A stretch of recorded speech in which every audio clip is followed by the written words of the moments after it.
On July 7, 2018, Australian rules footballers are invited to once again return to the battlefields of France, to the city of Péronne, to play an exhibition match on the very pitch occupied by the Germans so many years ago.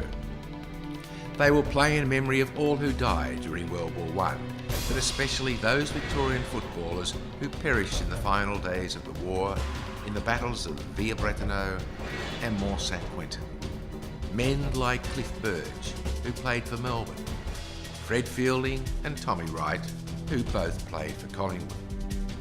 July 7, 2018 will be a day when Australians and French people come together to commemorate the heroic deeds of our soldiers.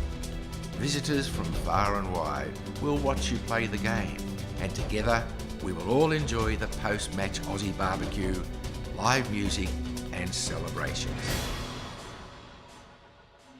100 years ago, Australian sportsmen were asked to enlist in the Sportsman's 1000 to play the big game, the game of war. Forever ready for an adventure, thousands of young men answered the call to war.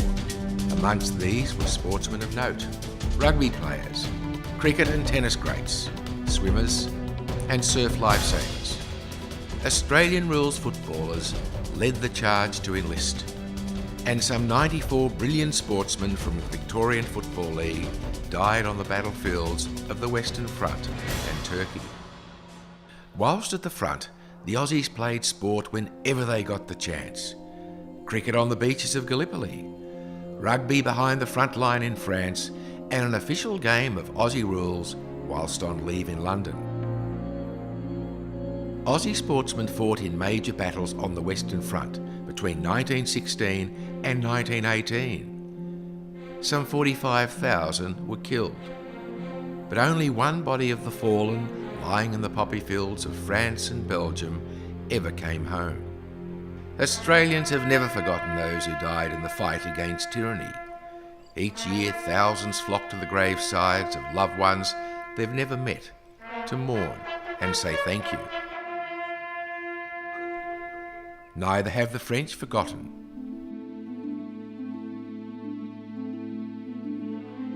"2018 marks a special year for the city of Péronne in northern France, in the valley where the battles of the Somme took place. The town is quiet today, hidden amidst lakes and fields of crops. But 100 years ago it was a very different place. For 5 years it was occupied and plundered by German soldiers. The people were starved, its menfolk forced into labouring for the occupiers. In September 1918, in the Battle of Mont-Saint-Quentin, Australian troops from the 2nd, 3rd and 5th Divisions finally liberated the ravaged city of Péronne and its brave people. Visit the city today and you'll see almost on every corner acknowledgements to the Australian soldiers. The city strongly believes that this liberation must be celebrated. The people believe it's their duty to learn about Australia, to understand our culture, and to celebrate the freedom we share. On July the 7th, 2018, the town of Péronne in France invites you to participate in a special exhibition game of Australian rules football to honour the VFL footballers who died liberating the town 100 years ago. Will you answer the call to be one of the select few players to represent Australia in this special exhibition match?